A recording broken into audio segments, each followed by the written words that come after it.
Hello friends, book insider पर आप सभी का स्वागत है। आज हम बात करने वाले हैं the future you by Brian David Johnson book के बारे में। रात के करीब 11 बज रहे थे।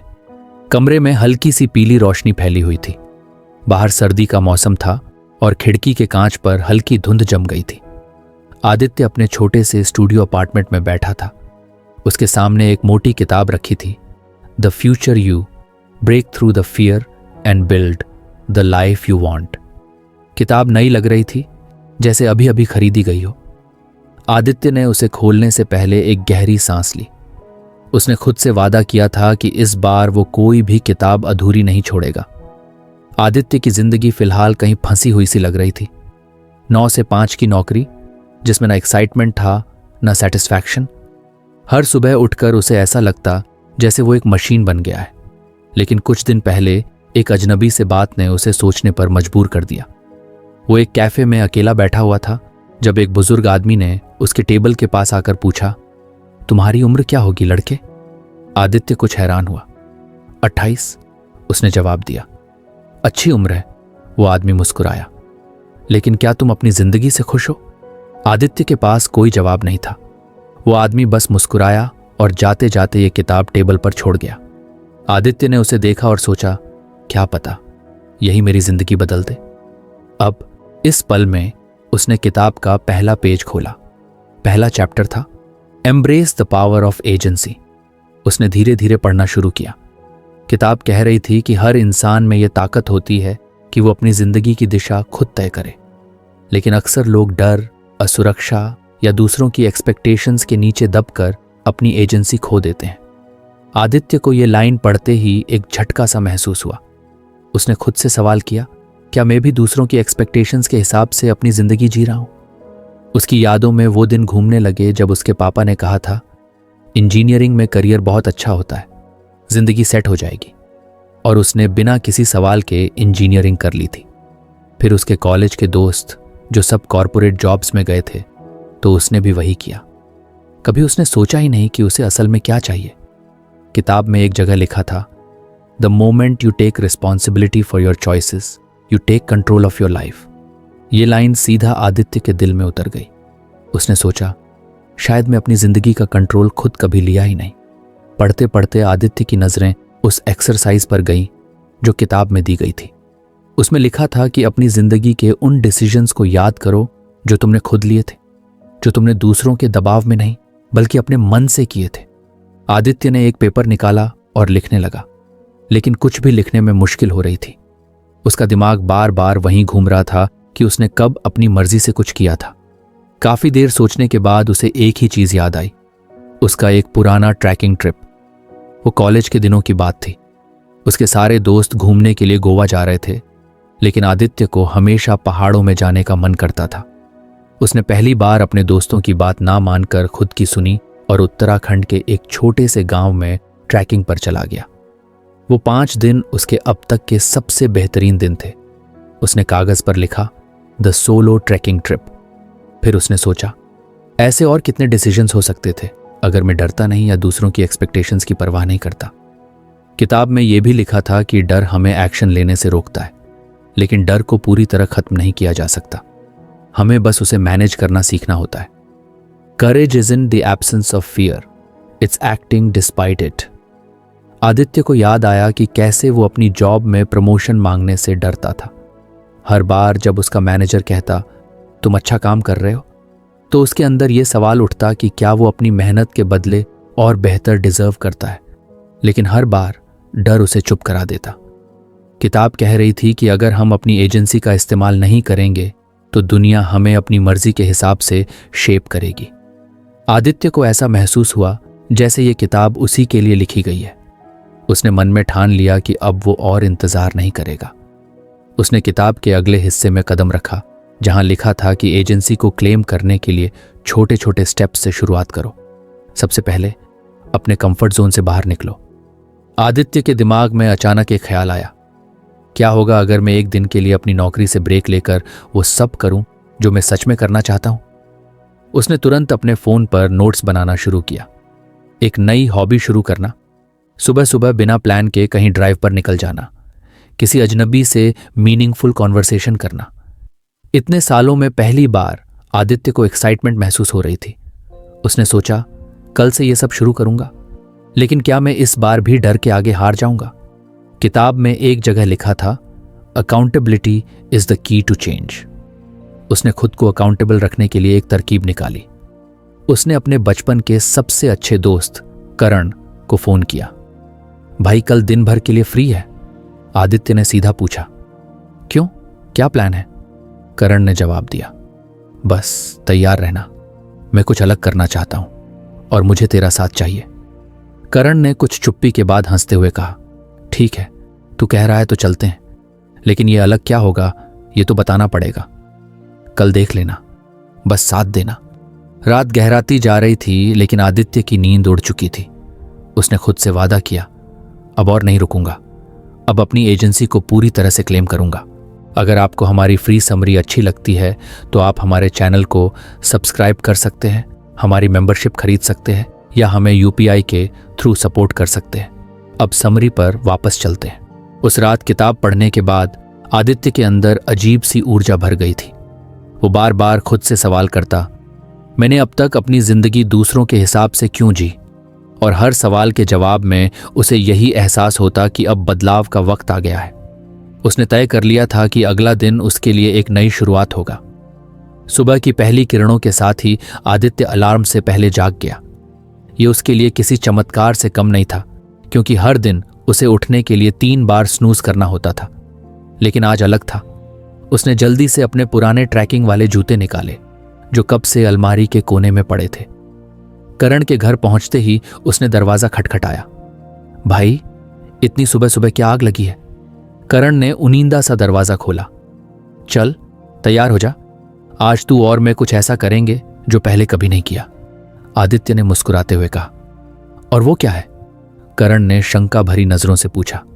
बस मुझ पर भरोसा कर, चलते हैं किसी पहाड़ी जगह, बिना प्लान, बिना डेस्टिनेशन, बस चलते रहेंगे। करण को आदित्य का ये अंदाज अजीब लगा, क्योंकि वो हमेशा प्लानिंग करने वाला बंदा था। लेकिन इस बार आदित्य की आंखों में जो डिटर्मिनेशन दिख रही थी वो नया था। कुछ देर में दोनों गाड़ी में थे। गाड़ी का रास्ता भी वैसे ही था जैसे आदित्य की जिंदगी, पहले से तय, प्रिडिक्टेबल। लेकिन इस बार उसने रास्ता बदलने का फैसला किया। वो नेविगेशन बंद कर चुका था। तू पागल हो गया है क्या? बिना नेविगेशन के हम कहीं भी भटक सकते हैं, करण चिल्लाया। भटकने में ही मजा है भाई, जिंदगी में हर चीज प्री प्लान्ड नहीं होनी चाहिए, आदित्य ने हंसते हुए कहा। सफर के दौरान हवा में ठंडक थी, लेकिन आदित्य के मन में एक गर्मजोशी थी। वो हर मोड़ पर खुद को और अपनी एजेंसी को महसूस कर रहा था। वो सोच रहा था कि जिंदगी भी इसी गाड़ी की तरह है। ड्राइविंग सीट पर बैठा इंसान ही तय करता है कि उसे कहाँ जाना है। रास्ते में एक छोटी सी चाय की दुकान पर उन्होंने ब्रेक लिया। आदित्य ने दुकानदार से पूछा, भैया, यहाँ आसपास कोई ऐसी जगह है जहाँ कम लोग जाते हों? दुकानदार ने मुस्कुराते हुए कहा, हाँ, एक पुराना मंदिर है पहाड़ी के ऊपर, वहाँ ज्यादा लोग नहीं आते। रास्ता कुछ मुश्किल है, लेकिन नज़ारा बहुत खूबसूरत है। आदित्य की आंखें चमक उठीं। चल भाई, वही चलते हैं, उसने करण से कहा। तेरा बस चले तो तू चांद पर भी पहुंच जाएगा, करण ने मजाक में कहा। जब वो पहाड़ी के रास्ते पर पहुंचे तो ट्रैकिंग के दौरान करण बार बार शिकायत कर रहा था, भाई तू पागल है, ये क्या करवा रहा है? मैं इस सब के लिए फिट नहीं हूं। बस कुछ और हिम्मत कर भाई, ये डर का सामना करने का वक्त है। उस पहाड़ी के ऊपर पहुंचते ही जो नज़ारा उन्होंने देखा उसने दोनों को चुप करा दिया। सूरज की हल्की रोशनी बर्फ से ढके पहाड़ों पर पड़ रही थी। ऐसा लगा जैसे प्रकृति ने उन्हें गले लगा लिया हो। आदित्य ने गहरी सांस लेते हुए कहा, यही तो चाहिए था, यही है जिंदगी। करण ने उसकी तरफ देखा और कहा, भाई सच में तूने कुछ नया कर दिखाया, लेकिन यह सब अचानक कैसे हुआ? आदित्य ने मुस्कुराते हुए जवाब दिया, बस एक किताब पढ़ी थी, उसने सिखाया कि अपनी जिंदगी की डोर खुद थामो, और मैंने वही किया। उस पल आदित्य को लगा कि उसने पहला कदम उठा लिया है, लेकिन यह तो सिर्फ शुरुआत थी। उसने महसूस किया कि असली एडवेंचर अभी बाकी है। अब वो अपनी जिंदगी को हर रोज एक नई दिशा देने के लिए तैयार था। पहाड़ी से लौटने के बाद आदित्य को ऐसा लग रहा था जैसे उसने अपने अंदर के डर पर एक छोटी सी जीत हासिल कर ली हो। लेकिन उसे यह भी समझ आ रहा था कि यह तो बस शुरुआत थी, असली चुनौती अब भी बाकी थी, अपनी जिंदगी को सच में वैसा बनाना जैसा वो चाहता था। उस रात जब वो घर लौटा तो थकावट के बावजूद उसने फिर से द फ्यूचर यू की किताब खोली। अगले चैप्टर का टाइटल था shift from prediction to planning. Aditya ने पढ़ना शुरू किया और जैसे जैसे वो आगे बढ़ा उसे एहसास हुआ कि ये चैप्टर भी उसकी जिंदगी में सही वक्त पर आया है। किताब में लिखा था कि अक्सर लोग अपनी जिंदगी में प्रिडिक्शन पर फोकस करते हैं। कल क्या होगा, मुझे ये मिलेगा या नहीं, मैं सफल हो पाऊंगा या नहीं। लेकिन असली सवाल ये होना चाहिए कि मैं जो चाहता हूं उसे पाने के लिए आज क्या कर सकता हूं। आदित्य ने रुककर अपने आप से सवाल किया। वो भी तो हर वक्त यही सोचता था कि क्या वो अगले महीने तक प्रमोशन पा सकेगा, क्या उसकी जिंदगी बेहतर हो पाएगी। लेकिन उसने शायद कभी ये नहीं सोचा कि उसे खुद से एक प्लान बनाना चाहिए। किताब में एक नया कॉन्सेप्ट बताया गया था, बैककास्टिंग। आदित्य को यह आइडिया काफी इंटरेस्टिंग लगा। इसमें कहा गया था कि पहले अपना डिजायर्ड फ्यूचर इमेजिन करो और फिर वहां पहुंचने के लिए पीछे की तरफ स्टेप्स प्लान करो। ये एक उल्टा तरीका था, लेकिन इसे पढ़ते ही आदित्य को एक्साइटमेंट महसूस हुई। उसने अपनी डायरी निकाली और एक खाली पेज पर बड़े अक्षरों में लिखा, मेरी भविष्य विजन। फिर उसने अपनी आंखें बंद की और सोचा कि वो अपनी जिंदगी को 5 साल बाद कैसा देखना चाहता है। सबसे पहले उसने खुद को एक पीसफुल और फुलफिलिंग जॉब करते हुए इमेजिन किया। वो किसी क्रिएटिव फील्ड में काम कर रहा था जहां उसे हर दिन कुछ नया सीखने को मिलता। फिर उसने खुद को एक छोटे से घर में देखा जो शहर की भागदौड़ से दूर था। घर के चारों ओर पेड़ थे और वो सुबह उठते ही एक कप चाय के साथ किताबें पढ़ रहा था। उसने ये सब अपनी डायरी में लिखना शुरू कर दिया। I want a creative career, I want to live in a peaceful place surrounded by nature, I want to feel free and in control of my life. अब सवाल ये था कि वहां तक कैसे पहुंचा जाए। किताब में लिखा था कि हर बड़े गोल को छोटे छोटे माइलस्टोन्स में तोड़ दो। इससे न सिर्फ वो अचीवेबल लगता है बल्कि तुम्हें एक क्लियर रोड मैप भी मिलती है। आदित्य ने एक और पेज पर लिखा, हाउ टू गेट देयर। 1. अपनी करंट जॉब के साथ साथ क्रिएटिव स्किल्स सीखना शुरू करना। 2. हर महीने कुछ पैसे बचाना ताकि भविष्य में अपना घर खरीद सके। 3. ऐसी जगहों पर घूमना जहां से इंस्पिरेशन मिले। 4. हर हफ्ते सेल्फ रिफ्लेक्शन के लिए समय निकालना। उसने किताब में आगे पढ़ा। वहां लिखा था कि प्लानिंग के दौरान अनसर्टेनिटीज का आना नॉर्मल है, लेकिन इनसे डरने की बजाय इन्हें अपने प्लान का हिस्सा बनाओ। आदित्य ने सोचा, सही बात है। जब मैं ट्रैकिंग पर था तब भी हर मोड़ पर यह नहीं पता था कि आगे क्या है, लेकिन मैंने हर कदम प्लान करते हुए आगे बढ़ा। जिंदगी भी कुछ ऐसी ही है। अगले दिन आदित्य ने अपना पहला कदम उठाने का फैसला किया। उसने अपनी नौकरी से 1 हफ्ते की छुट्टी ली। उसने सोचा, अगर मुझे अपनी फ्यूचर प्लानिंग करनी है तो सबसे पहले मुझे अपने दिमाग को क्लियर करना होगा। वो अपने कमरे में बैठा और उसने अपने कंप्यूटर पर कुछ फ्री ऑनलाइन कोर्सेज सर्च करना शुरू किया। उसने देखा कि क्रिएटिव राइटिंग, फोटोग्राफी और डिजाइनिंग जैसे फील्ड्स में उसे काफी इंटरेस्ट था। उसने तुरंत एक फ्री क्रिएटिव राइटिंग कोर्स में एनरोलमेंट कर लिया। ये उसका पहला माइलस्टोन था। यार, ये सब करने में क्या फायदा होगा? करण ने शाम को उससे पूछा जब आदित्य ने उसे अपने प्लान्स के बारे में बताया। फायदा यह है कि मैं अपनी जिंदगी का कंट्रोल खुद ले रहा हूं, और वैसे भी अगर मैं कुछ नया नहीं करूंगा तो स्टक ही रह जाऊंगा, आदित्य ने जवाब दिया। करण ने कुछ देर सोचा और फिर मुस्कुरा दिया। चलो ठीक है, मैं भी तेरे साथ एक ऑनलाइन कोर्स ज्वाइन कर लेता हूं, कम से कम बोर्डन तो दूर होगा। आदित्य को लगा जैसे उसने एक छोटा सा रिपल इफेक्ट शुरू कर दिया है। उसने महसूस किया कि जब तुम खुद अपनी जिंदगी में एक्शन लेते हो तो वो एक्शन दूसरों को भी इंस्पायर करता है। प्लान के अगले हिस्से में था अपने खर्चों को समझदारी से मैनेज करना। आदित्य ने अपने पिछले 3 महीनों के बैंक स्टेटमेंट्स निकाले और देखा कि वो हर महीने काफी पैसे ऐसी चीजों पर खर्च कर देता था जो अननेसेसरी थी। उसने तुरंत एक नया बजट प्लान बनाया और तय किया कि हर महीने अपने इच्छित भविष्य के लिए 20% बचत करेगा। 1 हफ्ते के अंदर आदित्य को महसूस होने लगा कि उसके अंदर एक नई क्लैरिटी आ रही है। अब वो हर सुबह उठता और अपने गोल्स को एक बार पढ़ता। उसने अपने कमरे में एक विजन बोर्ड भी बनाया जहां उसने अपने फ्यूचर होम, करियर और लाइफस्टाइल से जुड़ी तस्वीरें चिपकाईं।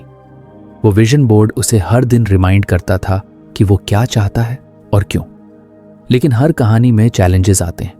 आदित्य के पेरेंट्स, जो हमेशा उसे एक सेफ जॉब में देखना चाहते थे, ने उसकी बातें सुनकर कहा, यह सब करना ठीक है, लेकिन स्टेबिलिटी भी जरूरी है। तुम ऐसे ड्रीम्स के पीछे भागकर अपना टाइम वेस्ट क्यों कर रहे हो? आदित्य ने पहली बार काल्मली जवाब दिया, मुझे पता है कि आप मेरे लिए अच्छा ही चाहते हैं, लेकिन ये ड्रीम्स मेरा ट्रूथ है, और अगर मैं इन्हें आज नहीं परस्यू करूंगा तो कभी नहीं कर पाऊंगा। मैं अपनी जिम्मेदारियां नहीं छोड़ रहा, बस अपनी प्रायोरिटीज बदल रहा हूं। उनके पास कोई जवाब नहीं था, लेकिन आदित्य को इस बातचीत ने और मजबूत बना दिया। उसने सोचा, दूसरों की एक्सपेक्टेशंस को सुनना जरूरी है, लेकिन उनकी वजह से अपने प्लान्स को सैक्रिफाइस करना सही नहीं। 1 महीने बाद आदित्य का पहला क्रिएटिव राइटिंग कोर्स खत्म हो गया। उसने अपनी पहली छोटी कहानी लिखी और करण को सुनाई। करण ने चुपचाप उसकी कहानी सुनी और कहा, भाई तू सच में अच्छा लिखता है, तुझे ये करना ही चाहिए। ये छोटा सा वैलिडेशन आदित्य के लिए बहुत बड़ा था। उसने महसूस किया कि प्लानिंग का सबसे बड़ा फायदा ये होता है कि वो तुम्हें एक्शन लेने के लिए इंस्पायर करता है, और हर छोटा एक्शन तुम्हें तुम्हारे फ्यूचर के करीब ले जाता है। उसने अपने विजन बोर्ड को देखा और खुद से कहा, यह बस शुरुआत है, अभी तो मुझे और भी आगे जाना है। उसने किताब का अगला चैप्टर खोलने का फैसला किया, क्योंकि अब वो जान चुका था कि हर कदम उसे उसके डिजायर्ड फ्यूचर की तरफ ले जा रहा है। आदित्य का दिन अब काफी स्ट्रक्चर्ड होने लगा था। सुबह जल्दी उठना, अपने विजन बोर्ड पर नजर डालना और छोटे छोटे गोल्स को पूरा करने की कोशिश करना। उसे लगने लगा था कि वो अपनी जिंदगी को सही दिशा में ले जा रहा है। लेकिन असली बदलाव तो तब हुआ जब उसने द फ्यूचर यू का अगला चैप्टर पढ़ा, द फ्यूचर इज लोकल। किताब में लिखा था कि बड़े बदलावों की शुरुआत छोटे कदमों से होती है। अक्सर लोग ग्लोबल इम्पैक्ट की बात करते हैं, लेकिन असल में सबसे मीनिंगफुल बदलाव वहीं से शुरू होते हैं जहां आप रहते हैं, अपने समुदाय, वर्क प्लेस और रिलेशनशिप्स से। आदित्य ने किताब पढ़ते पढ़ते सोचा, मैं हमेशा बड़े बड़े सपनों के बारे में सोचता रहा हूं, लेकिन क्या मैंने कभी अपने आसपास के लोगों या अपने इमीडिएट सराउंडिंग्स पर ध्यान दिया है? शायद नहीं। उसने डायरी में लिखा, मेरा अगला गोल अपने आसपास के लोगों और एनवायरनमेंट पर पॉजिटिव इम्पैक्ट डालना। आदित्य के पास सबसे पहले जो आइडिया आया वो था अपने ऑफिस के बारे में। वो पिछले 4 सालों से वहां काम कर रहा था, लेकिन कभी भी उसने एक्टिवली किसी से कनेक्ट करने की कोशिश नहीं की थी। वो बस अपना काम करता, अपना लंच अकेले खाता और दिन खत्म होते ही घर आ जाता।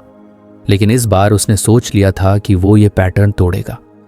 अगले दिन आदित्य ने ऑफिस में एक नई पहल की। उसने अपने कॉलीग्स के साथ एक छोटी डिस्कशन अरेंज की। यार, मुझे लगा कि हम सब बस अपना अपना काम करके यहां से चले जाते हैं, लेकिन कभी हमने सोचा है कि अगर हम सब कुछ सा कोलैबोरेट करें तो चीजें कितनी आसान हो सकती हैं। उसने हेजिटेशन के बावजूद अपनी बात रखी। पहले तो कुछ लोग कुछ असहज हुए, लेकिन धीरे धीरे बातचीत ने रफ्तार पकड़ी। उन्होंने तय किया कि हर हफ्ते टीम एक कैजुअल ब्रेनस्टॉर्मिंग सेशन रखेगी, जहां हर कोई फ्रीली अपने आइडियाज शेयर कर सके। यह छोटा सा कदम आदित्य के लिए एक बड़ी जीत जैसा था। उसे एहसास हुआ कि उसने सिर्फ एक छोटे बदलाव की शुरुआत की थी, लेकिन इसका असर पूरे ऑफिस के माहौल पर हो सकता था। इसके बाद उसने अपने कम्युनिटी पर ध्यान देने का सोचा। वो जिस सोसाइटी में रहता था, वहां के लोग ज्यादातर एक दूसरे से अनजान रहते थे। आदित्य ने एक दिन सोसाइटी के गार्ड से बात की। भैया, यहां लोग फेस्टिवल्स पर कुछ करते हैं क्या? गार्ड ने जवाब दिया, नहीं साहब, लोग बस अपने अपने घरों में रहते हैं, किसी को मतलब ही नहीं है। यह सुनकर आदित्य को अजीब लगा। उसने ठान लिया कि इस बार वो खुद कुछ इनिशिएटिव लेगा। उसने सोसाइटी के नोटिस बोर्ड पर एक अनाउंसमेंट लगा दिया, इस शनिवार को सोसाइटी के गार्डन में एक स्मॉल कम्युनिटी मीटअप होगा। जो भी इंटरेस्टेड हो वो शाम 5 बजे आ सकता है। उस दिन शाम को जब आदित्य गार्डन पहुंचा तो उसने देखा कि करीब 10 से 12 लोग आ गए थे। ये लोग अलग अलग बैकग्राउंड से थे, कुछ वर्किंग प्रोफेशनल्स, कुछ रिटायरीज और कुछ बच्चे भी। आदित्य ने सबसे कैजुअली बात शुरू की। यार, मैं सोच रहा था कि हम सब यहाँ एक ही जगह रहते हैं, लेकिन शायद ही कभी एक दूसरे से प्रॉपरली मिले हों, तो सोचा क्यों ना आज कुछ बात करें, एक दूसरे को जाने। धीरे धीरे लोग खुलने लगे। किसी ने अपने बच्चों की पढ़ाई की बात की, तो किसी ने इलाके की सफाई को लेकर अपने कंसर्न्स शेयर किए।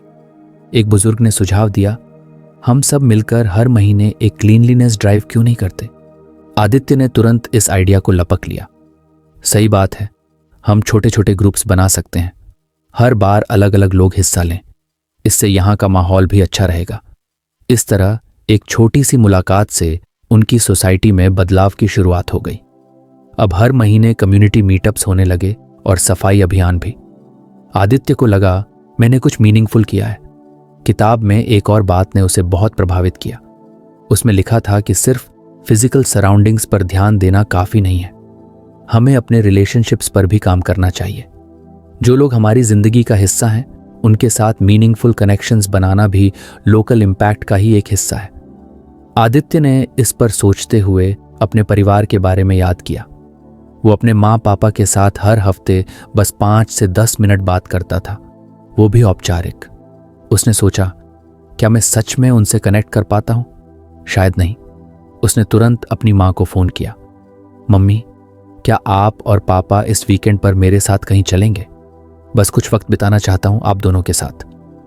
माँ को पहले कुछ आश्चर्य हुआ, क्योंकि आदित्य ने ऐसा पहले कभी नहीं कहा था, लेकिन उन्होंने खुशी खुशी हाँ कर दी। उस वीकेंड आदित्य अपने माँ पापा को एक पास के छोटे से झील वाले इलाके में ले गया। वहां उन्होंने खूब बातें की। उसने अपनी माँ से पूछा, मम्मी, क्या आपने कभी ऐसा सोचा था कि मैं बड़ा होकर ऐसा बनूंगा? माँ ने हंसते हुए कहा, हाँ, लेकिन मैंने कभी सोचा नहीं था कि तू इतना थॉटफुल हो जाएगा। मुझे तुझ पर गर्व है। उस दिन आदित्य को समझ आया कि मीनिंगफुल इम्पैक्ट का मतलब सिर्फ बड़े काम करना नहीं है, कभी कभी ये छोटे छोटे जेस्चर्स से ही हो सकता है। अब आदित्य के लिए हर दिन एक नया मौका था अपने इमीडिएट सराउंडिंग्स को बेहतर बनाने का।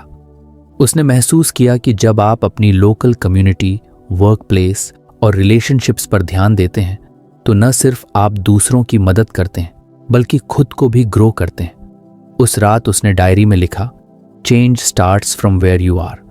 If you can make a difference locally, you'll be ready to impact the world. अब आदित्य जानता था कि यह सफर यहीं खत्म नहीं होगा। अभी उसे और भी बहुत कुछ करना था। उसने किताब का अगला चैप्टर खोलने का फैसला किया, क्योंकि हर पन्ना उसे एक नई सीख दे रहा था। उस दिन आदित्य अपनी डायरी के पन्ने पलटते हुए सोच रहा था कि उसने कितने छोटे छोटे बदलावों से अपनी जिंदगी को नई दिशा दी है। लेकिन वो ये भी जानता था कि असली चैलेंज अभी बाकी है। उसने अपनी किताब द फ्यूचर यू का अगला चैप्टर खोला, harness fear as a tool for growth. पहला ही वाक्य था, डर आपका दुश्मन नहीं है, यह आपका मार्गदर्शक है। आदित्य ने यह लाइन बार बार पढ़ी। उसने सोचा, क्या सच में डर को दोस्त की तरह देखा जा सकता है? मैंने तो हमेशा इसे अवॉइड किया है। किताब आगे कहती थी कि डर को समझो, उसे कैटेगराइज करो। क्या यह डर तुम्हारे पास्ट से है, प्रेजेंट का है, या फ्यूचर से जुड़ा हुआ है? और फिर इसे फेस करने का प्लान बनाओ। आदित्य ने उस रात सोने से पहले खुद से एक बड़ा सवाल किया, मेरा सबसे बड़ा डर क्या है? पहले तो यह सवाल बड़ा एब्स्ट्रैक्ट लगा, लेकिन धीरे धीरे उसने सोचना शुरू किया। उसे याद आया कि स्कूल के दिनों में वो हमेशा स्टेज पर जाने से डरता था। कॉलेज में प्रेजेंटेशंस भी उसका सबसे बड़ा नाइटमेयर हुआ करते थे, और आज भी वो कभी खुलकर अपनी बात कहने से कतराता था। उसने डायरी में लिखा, मेरा सबसे बड़ा डर है फेलियर और रिजेक्शन का। मुझे लगता है कि अगर मैंने अपनी बात खुलकर कही और लोग हंसे तो क्या होगा? अगर मैंने कोई बड़ा कदम उठाया और असफल हो गया तो क्या होगा? अगली सुबह आदित्य ने फैसला किया कि वो इस डर का सामना करेगा। उसने अपनी डायरी में लिखा, face the fear, start small. सबसे पहला कदम उसने ऑफिस में उठाया। पिछले कुछ हफ्तों से टीम में एक नई प्रोजेक्ट प्रेजेंटेशन की बात चल रही थी। आदित्य ने खुद को हमेशा की तरह पीछे खींच लिया था, क्योंकि उसे लगता था कि वो अच्छा प्रेजेंटर नहीं है। लेकिन इस बार उसने कुछ अलग करने का सोचा। मैं ये प्रेजेंटेशन लूंगा, आदित्य ने एक दिन अपनी टीम से कहा। सभी हैरान रह गए क्योंकि आदित्य कभी भी ऐसे वॉलंटरीली आगे नहीं आया था। तू, आर यू श्योर? करण ने हैरानी से पूछा।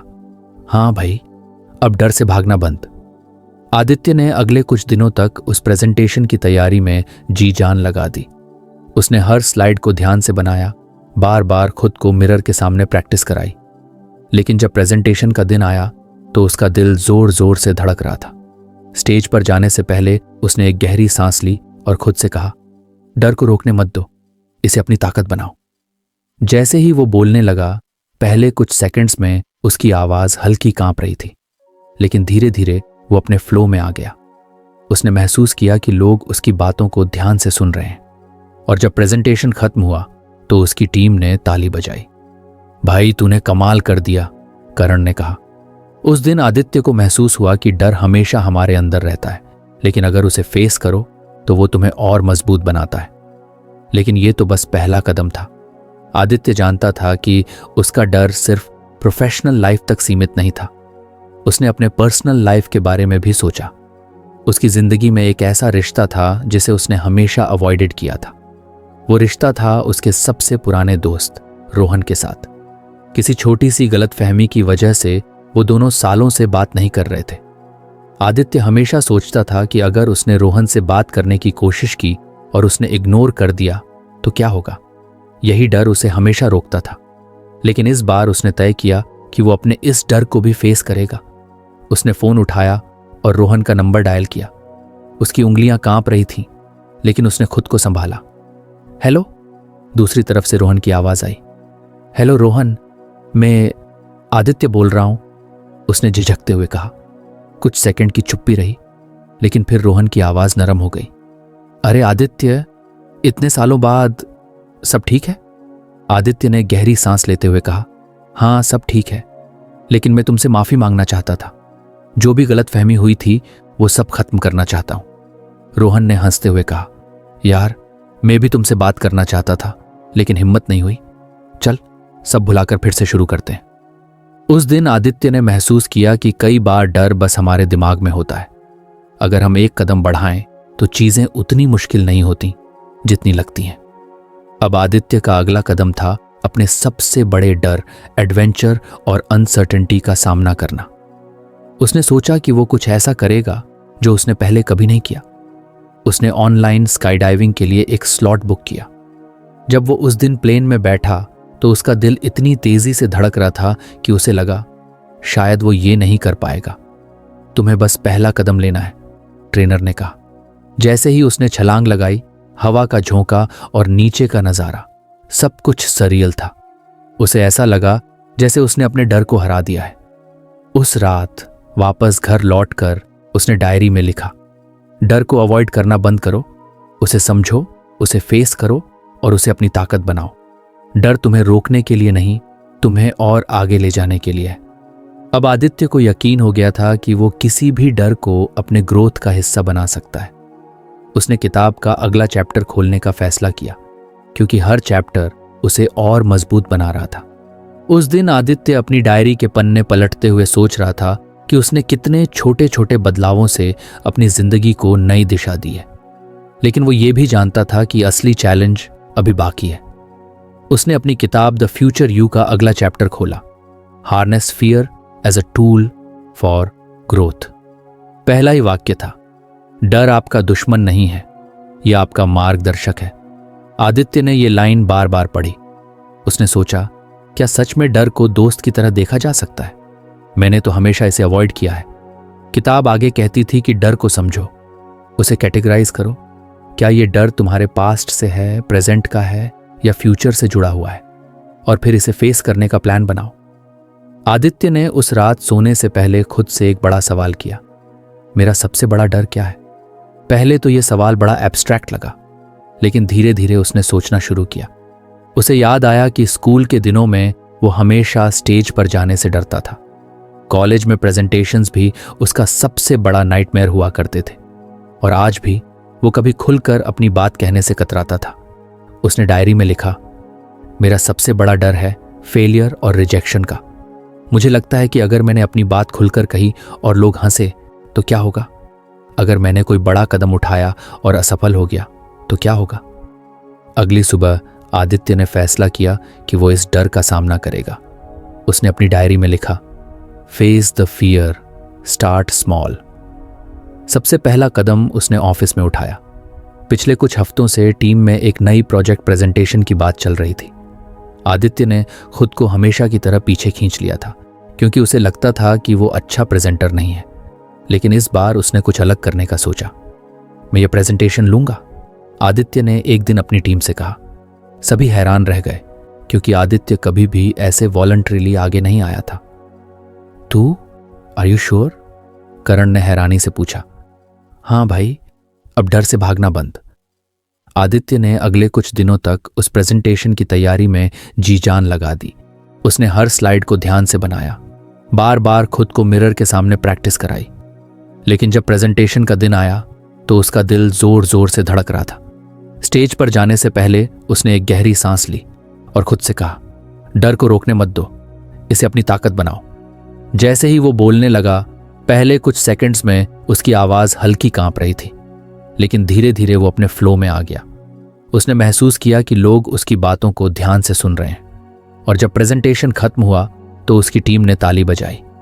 भाई, तूने कमाल कर दिया, करण ने कहा। उस दिन आदित्य को महसूस हुआ कि डर हमेशा हमारे अंदर रहता है, लेकिन अगर उसे फेस करो तो वो तुम्हें और मजबूत बनाता है। लेकिन ये तो बस पहला कदम था। आदित्य जानता था कि उसका डर सिर्फ प्रोफेशनल लाइफ तक सीमित नहीं था। उसने अपने पर्सनल लाइफ के बारे में भी सोचा।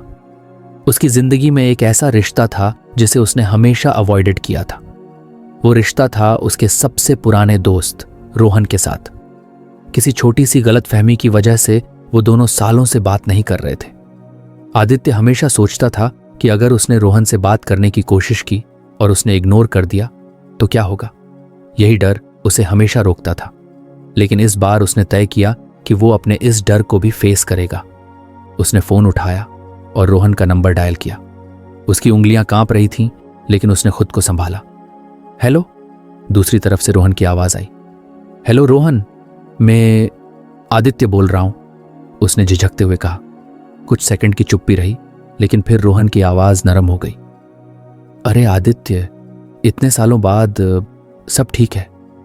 आदित्य ने गहरी सांस लेते हुए कहा। हाँ, सब ठीक है, लेकिन मैं तुमसे माफी मांगना चाहता था। जो भी गलतफहमी हुई थी वो सब खत्म करना चाहता हूं। रोहन ने हंसते हुए कहा, यार, मैं भी तुमसे बात करना चाहता था, लेकिन हिम्मत नहीं हुई। चल, सब भुलाकर फिर से शुरू करते हैं। उस दिन आदित्य ने महसूस किया कि कई बार डर बस हमारे दिमाग में होता है। अगर हम एक कदम बढ़ाएं तो चीजें उतनी मुश्किल नहीं होती जितनी लगती हैं। अब आदित्य का अगला कदम था अपने सबसे बड़े डर, एडवेंचर और अनसर्टेनिटी का सामना करना। उसने सोचा कि वो कुछ ऐसा करेगा जो उसने पहले कभी नहीं किया। उसने ऑनलाइन स्काई डाइविंग के लिए एक स्लॉट बुक किया। जब वो उस दिन प्लेन में बैठा तो उसका दिल इतनी तेजी से धड़क रहा था कि उसे लगा शायद वो ये नहीं कर पाएगा। तुम्हें बस पहला कदम लेना है, ट्रेनर ने कहा। जैसे ही उसने छलांग लगाई, हवा का झोंका और नीचे का नजारा, सब कुछ सरियल था। उसे ऐसा लगा जैसे उसने अपने डर को हरा दिया है। उस रात वापस घर लौटकर उसने डायरी में लिखा, डर को अवॉइड करना बंद करो, उसे समझो, उसे फेस करो और उसे अपनी ताकत बनाओ। डर तुम्हें रोकने के लिए नहीं, तुम्हें और आगे ले जाने के लिए है। अब आदित्य को यकीन हो गया था कि वो किसी भी डर को अपने ग्रोथ का हिस्सा बना सकता है। उसने किताब का अगला चैप्टर खोलने का फैसला किया, क्योंकि हर चैप्टर उसे और मजबूत बना रहा था। आदित्य की जिंदगी में अब एक नया कॉन्फिडेंस आ चुका था। उसने सीख लिया था कि डर को भागने की वजह नहीं, बल्कि आगे बढ़ने का जरिया बनाना चाहिए। चाहे वो ऑफिस में प्रेजेंटेशन का डर हो, पुराने रिश्तों को सुधारने का डर हो, या फिर असंभव लगने वाले एडवेंचर्स का सामना करने का। अब हर सुबह वो एक नई ऊर्जा के साथ अपने दिन की शुरुआत करता। उसने अपने विजन बोर्ड पर बड़े बड़े गोल्स तो लिखे थे, लेकिन अब उसने छोटे छोटे स्टेप्स पर भी ध्यान देना शुरू कर दिया। उसे एहसास हुआ कि डर सिर्फ एक संकेत है जो हमें बताता है कि हम अपनी कंफर्ट जोन से बाहर आ रहे हैं। आदित्य ने अब अपनी सोसाइटी के साथ मिलकर एक स्किल शेयरिंग वर्कशॉप शुरू की। जहां लोग अपने हुनर को दूसरों के साथ साझा करते थे। वो अपने ऑफिस में भी एक लीडर के रूप में उभरने लगा, जो अपनी टीम को मोटिवेट करता था। सबसे खास बात यह थी कि वो अपने डर से भागने के बजाय अब उसे गले लगाना सीख गया था। उसकी डायरी के आखिरी पन्ने पर लिखा था, डर को दोस्त बनाओ, दुश्मन नहीं। हर डर तुम्हें उस जगह ले जा सकता है जहां तुमने कभी सोचा भी नहीं था। आदित्य की कहानी ये साबित करती है कि जब हम अपने डर को समझते हैं, उसे फेस करते हैं, तो हम सिर्फ उसे हराते नहीं बल्कि खुद को एक बेहतर इंसान में बदल देते हैं। तो फ्रेंड्स, ये थी हमारी आज की बुक समरी। आपको कैसी लगी कमेंट करके ज़रूर बताएं और धन्यवाद आपका समरी एंड तक सुनने के लिए।